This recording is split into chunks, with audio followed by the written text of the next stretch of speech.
Everyone. तो चलिए start करते हैं। आज रेलवे ग्रुप डी का जो 15 दिसंबर 2025 का जो एग्ज़ाम हुआ है फर्स्ट शिफ्ट का, उसको आज हम डिस्कस करते हैं। तो चलिए स्टार्ट करते हैं आज का फर्स्ट और इम्पोर्टेंट क्वेश्चन।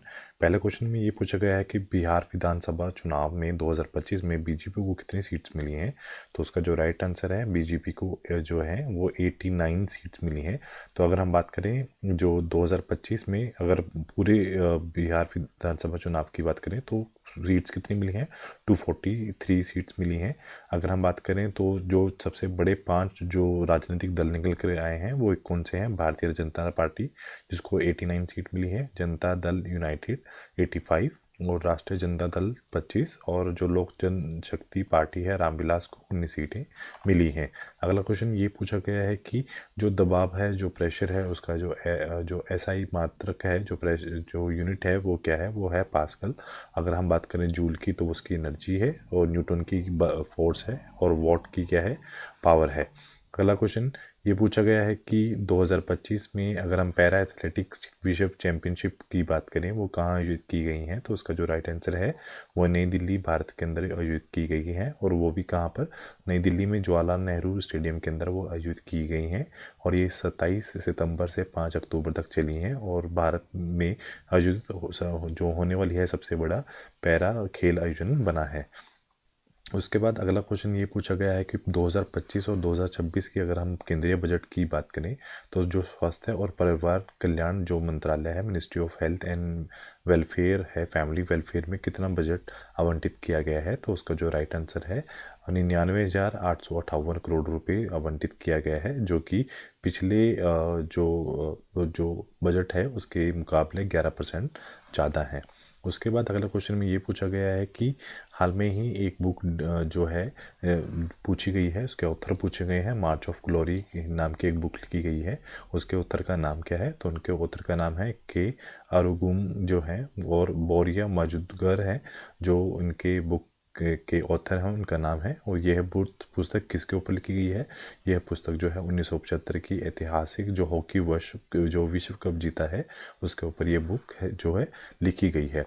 अगला क्वेश्चन में ये पूछा गया है कि यदि कोई बल 5 न्यूटन का है और जो उसको विस्थापन जो है डिस्प्लेसमेंट 5 मीटर है तो उसका जो वर्क डन होगा वो कितना होगा। तो उसका जो फॉर्मूला है W=F मल्टीप्लाई बाई डी। तो 5 न्यूटन है और 5 ही हमारा डिस्प्लेसमेंट जो मीटर है, तो दोनों को मिला के 25 जूल हमारा राइट आंसर हुआ। उसके बाद अगले क्वेश्चन में ये पूछा गया है कि हाल में ही INS तमाल जो है वो किस देश ने दिया है। तो उसका जो राइट आंसर है रशिया।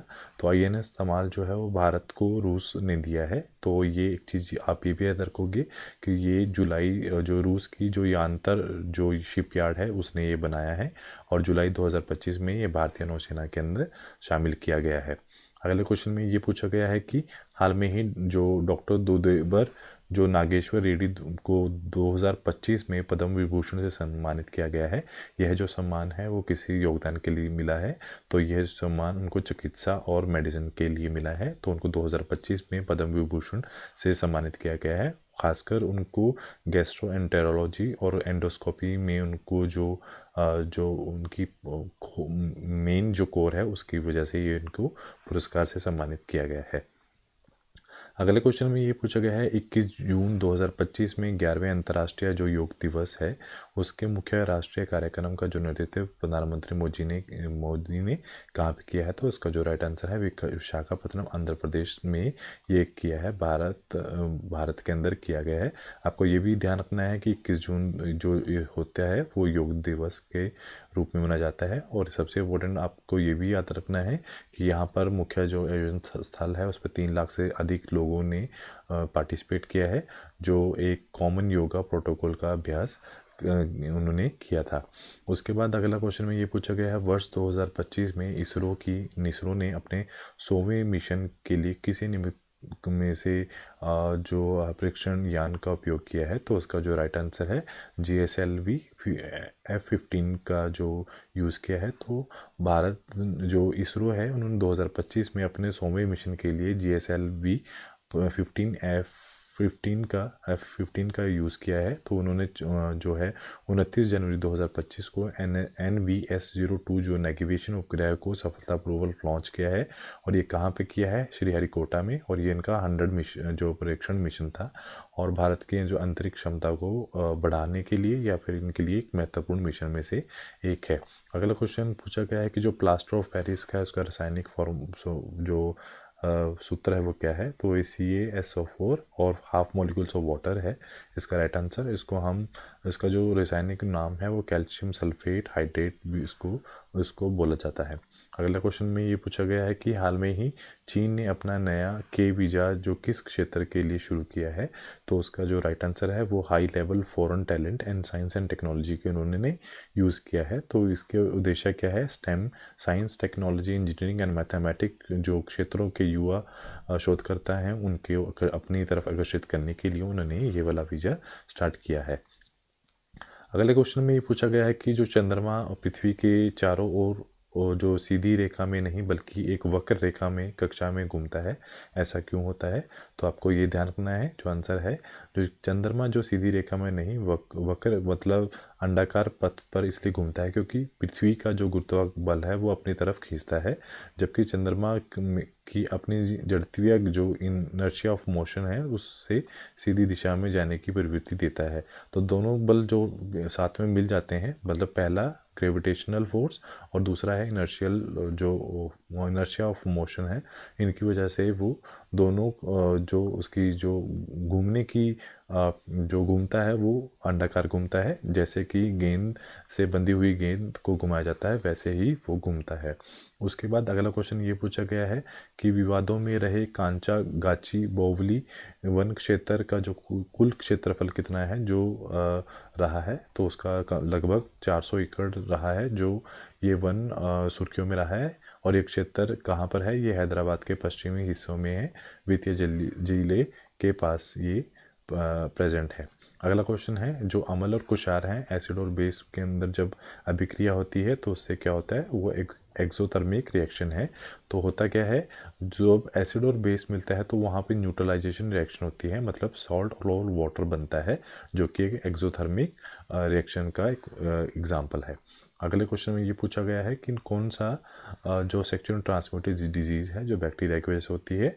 तो उसका जो राइट आंसर है गोनोरिया, और जो सिफिलिस है ये एक बैक्टीरिया की वजह से होती है, जबकि वॉट्स जो होते हैं वो एक वायरस की वजह से होते हैं। तो आपको जो आंसर है वो गोनोरिया और सिफिलिस है। और ये याद रखना है कि जो सेक्सुअल ट्रांसमिटेड डिजीज़ होती हैं ये कंटेमिनेटेड जो पर्सन होता है उससे जो एक नॉर्मल इंसान है उससे फैलती हैं।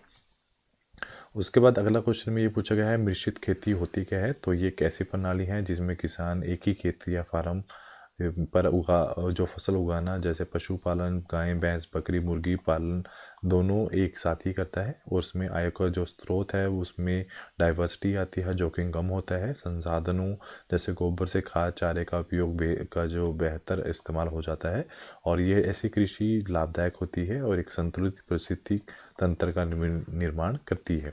अगले क्वेश्चन में ये पूछा गया है कि जो श्वेत रंग है, जो वाइट लाइट है, जो उसको प्रिज्म से गुजारने के बाद वो अलग अलग रंग में क्यों बढ़ जाती है? ऐसा इसलिए होता है क्योंकि जो 7 रंग हैं विबग्योर्स हैं जो हैं, तो प्रिज्म किससे बना है? वो कांच का है। तो रिफ्रैक्टिंग जो इंडेक्स है हर रंग को अलग अलग होता है। तो जैसे छोटी तिरंगे हैं, जैसे बैंगनी वाले रंग अधिक मुड़ते हैं, जबकि जो लंबी तिरंगे हैं लाल रंग वाले जो है वो कम मुड़ते हैं। इसी कारण से ये क्या है, अलग अलग कोणों पर ये अपवर्तित होकर एक स्पेक्ट्रम बनाती हैं। अगले क्वेश्चन में ये पूछा गया है कि जो लावा है जो लार्वा है वो अवस्था के कारण मेंढक में किस प्रक्रिया द्वारा वो अडल्ट बनता है? तो उसको बोलते हैं मेटामॉर्फोसिस बोलते हैं। और इसके लिए एक जो हार्मोन है थायरॉक्सिन जो हार्मोन है ये बहुत ज़्यादा ज़रूरी होता है। अगर इसके अंदर थायरॉक्सिन हार्मोन ना हो तो इसमें जो गलफेड़े से फेफड़े बनना या पूंछ का गायब हो जाना एक आम बात होती है। तो आपको ध्यान रखना है कि लार्वा से अगर एडल्ट बनाना है मेंढक को, तो जो उसमें जो चेंज आता है दैट इज कॉल्ड कायांतरण और मेटामॉर्फोसिस इसको बोला जाता है। अगले क्वेश्चन में ये पूछा गया है कि 2025 और 26 में ऋण को छोड़कर भारत सरकार की जो रेवेन्यू रेसिपिएंट एक्सक्लूडिंग बोरोइंग है वो लगभग कितनी रही है। तो उसका जो राइट आंसर है वो 34.9 जो लाख करोड़ रुपए रही है, जो कि पिछले साल के मुकाबले 11% ज़्यादा है। पिछले साल की अगर हम बात करें तो वो 28 लाख और 37 लाख करोड़ के पास आसपास थी वो। और उसके बाद अगले क्वेश्चन में ये पूछा गया है कि आपको दो कथन दिए हैं कि जो कनकेव कर जो मिरर है वो जो है वास्तविक जो प्रतिबिंब बनाता है। तो बिल्कुल सही बात है, वो वास्तविक और वर्चुअल इरेक्ट और डायमेंशन प्रतिबिंब बनाता है। और दूसरे में पूछा गया है जो कनकेव मिरर है और कन्वेक्स और कनकेव में पूछा गया है कि वो कन्वर्जिंग दर्पण होते हैं, जिसका मतलब ये होता है कि वो समांतर आने वाली जितनी भी प्रकाश की किरणें हैं उनको एक बिंदु पर फोकस करता है। तो जो ये भी कथन बिल्कुल राइट है। तो दोनों जो कथन हैं बिल्कुल राइट हैं इसके। उसके बाद अगले क्वेश्चन में ये पूछा गया है कि जो जाइलम है उसमें स्पोर्टिंग टिश्यू कौन से होते हैं। तो जाइलम के अंदर 4 तरह के जो स्पोर्टिंग टिश्यू होते हैं। सबसे पहले है ट्रैकियार्ड्स, दूसरा है वेसिकल, तीसरा है जाइलम फाइबर और चौथा है जाइलम पैरेन्काइमा, जो इसको सपोर्ट करने में हेल्प करते हैं। अगले क्वेश्चन में ये पूछा गया है कि जो घरों में फ्यूज़ लगाते हैं जो मेनली, तो उससे पहले एक क्वेश्चन और है, जैसे कि जो कोई एसिड है उसको आप किसी मेटल कार्बोनेट के साथ उसकी प्रक्रिया अभिक्रिया कराते हैं तो हमें क्या बनता है। तो उसके साथ साथ आप ये बोलोगे कि उस जब भी हम किसी मेटल को एसिड के साथ मिलाते हैं तो सॉल्ट, वाटर और कार्बन डाइऑक्साइड गैस जो है वो प्रोड्यूस होती है। उसके बाद पूछा गया है कि जो घरों में फ्यूज़ लगाते हैं तो उसकी जो डोमेस्टिक वायरिंग को कैसे जोड़ा जाता है। तो उसका जो फेज की जो तार होती है वो सीरीज़ में लगाई जाती है। ऐसा इसलिए किया जाता है, कई बार क्या होता है जब फ्यूज़ होता है उस पर जब ओवरलोड होता है या शॉर्ट सर्किट होता है तो जो फेज है कि तार के माध्यम से उपकरण को जो है बिजली की प्रवाह पूरी बंधित हो जाती है, जिसके झटके का जो खतरा है कम हो जाता है और आग लगने से बचाया जा सकता है। इस वजह से जो फेज तार को जो है सीरीज़ में लगाया जाता है। अगले क्वेश्चन में ये पूछा गया है कि जो ओर्स हैं उनसे धातुओं को शुद्ध रूप से प्राप्त करने की प्रक्रिया क्या बोलते हैं। तो उसको मेटागुलरी बोलते हैं। तो ये याद रखोगे, प्योरीफिकेशन में आप क्या करते हो, अशुद्ध धातुओं को बिल्कुल प्योर करते हो, और रिफाइनिंग में क्या होता है, शुद्ध धातु को जो प्राप्त करने का जो ये लास्ट स्टेप होता है। उसके बाद क्वेश्चन भी पूछा गया है कि यदि दूरी, समय, जो डिस्टेंस टाइम की बात करें तो रेखा ग्राफ का जो कर्व्ड है उसका अर्थ क्या होता है। तो उसका होता है कि object is moving with non uniform velocity के साथ वो काम कर रहा है। अगले क्वेश्चन में ये पूछा गया है कि जो पृथ्वी है के चारों ओर किस कारण जो प्रक्रिया करती है, तो सूर्य की चारों तरफ वो क्यों परिक्रमा करती है। तो आप ये आंसर दोगे कि due to the sun gravitational force and Earth forward velocity की वजह से वो क्या है, वो सूर्य की तरफ चारों ओर वो चक्कर लगाती है। अगले क्वेश्चन में ये पूछा गया है कि जो तंत्रिका नर्वस सिस्टम जो है वो किससे मिलकर बना है। तो जो हमारा CNS है, सेंट्रल नर्वस सिस्टम है, वो 2 लोगों से बन के बना है। पहला है ब्रेन और दूसरा होती है स्पाइनल कोड, जिसे ब्रेन जो है वो मेन एक पार्ट होता है जहाँ से जो भी इंफॉर्मेशन हमारी आती है वो वहाँ पर प्रोसेस होती है और उसका जवाब दिया जाता है। तो वो किसकी हेल्प से आ रही है, वो स्पाइनल कोड की हेल्प से आ रही है। तो मतलब ब्रेन और स्पाइनल कोड दोनों मिलकर क्या बनाते हैं, CNS को बनाते हैं। अगले क्वेश्चन में ये पूछा गया है कि जो तंत्रिका कोशिका है, जो न्यूरॉन है, उनके बारे में कौन सी कथन गलत है। तो इसकी ये कथन बिल्कुल गलत है कि जो न्यूरॉन है उसका जो उसकी लेंथ है वो बहुत छोटी होती है। नहीं, बिल्कुल भी नहीं। कुछ न्यूरॉन की जो लेंथ होती है वो 3-3, 4-4 मीटर से भी ज़्यादा हो सकती है। तो ये कथन बिल्कुल गलत है। तो आप ये बोल सकते हो कि ए बिल्कुल ठीक है, लॉन्ग लेंथ होती है, ये मैसेज को ट्रांसमिट करते हैं, बिल्कुल सही है। और ये it is a longest cell in the our body, तो ये भी एक राइट ऑप्शन है। उसके बाद क्वेश्चन ये पूछा गया है कि जो इकोकार्डियोग्राफी होती है उसका जो प्राथमिक उपयोग किस लिए किया जाता है, ताकि वो उसका जो प्राथमिक उपयोग इसलिए किया जाता है ताकि वो चेक कर सकें to structure and the function of a heart. तो इसलिए इसको यूज़ किया जाता है इन द मेडिसिन्स। और लास्ट जो आज का क्वेश्चन पूछा गया है कि मानव द्वारा बनाई गई कौन सी जो वस्तु है जो जीवाणु और बैक्टीरिया द्वारा डिकम्पोज नहीं होती, तो उसका राइट बहुत बेसिक क्वेश्चन पूछा है इन्होंने, बैक्टीरिया एंड जो प्लास्टिक है वो डिकम्पोज नहीं होती। अगर पूछा गया है एक चीज़ आप ये याद रखोगे, अगर बात की गई है डिकम्पोजर की, डिकम्पोजर दो तरह के होते हैं, आप ऐसे याद कर सकते हो, ट्रिक है ये, बॉयफ्रेंड से, मतलब बी फॉर बैक्टीरिया और एफ फॉर फंजाई। तो ये क्या करते हैं, एक डिकम्पोजर का काम क्या करते हैं, ये किसी भी चीज़ को मिट्टी में मिलाने में हेल्प करते हैं। तो डिकम्पोजर कौन से होते हैं, बैक्टीरिया एंड फंजाई। बट ये जो प्लास्टिक और शीशा वगैरह होता है इसको नहीं डिकम्पोज कर सकते। और ऊपर से आप जो इतनी भी चीज़ें आपको नेचुरली प्रेजेंट होती हैं वो डिकम्पोज होकर मिट्टी के अंदर मिला जाती हैं। तो उसका एक लंबा प्रोसेस होता है जिसमें क्या करते हैं, ऑर्गेनिक जो मैटर है उसको किस में कन्वर्ट कर दिया जाता है, इनऑर्गेनिक के अंदर उसको कन्वर्ट कर दिया जाता है। तो आज का जो शिफ्ट है 15 जो दिसंबर की पूछी गई, इसके क्वेश्चन ये वाले थे। दूसरी जो शिफ्ट है उसको, जो उसकी वीडियो है नेक्स्ट क्लास में डाल दी जाएगी। तो आज के लिए इतना ही। Do like share subscribe my channel. Thank you so much.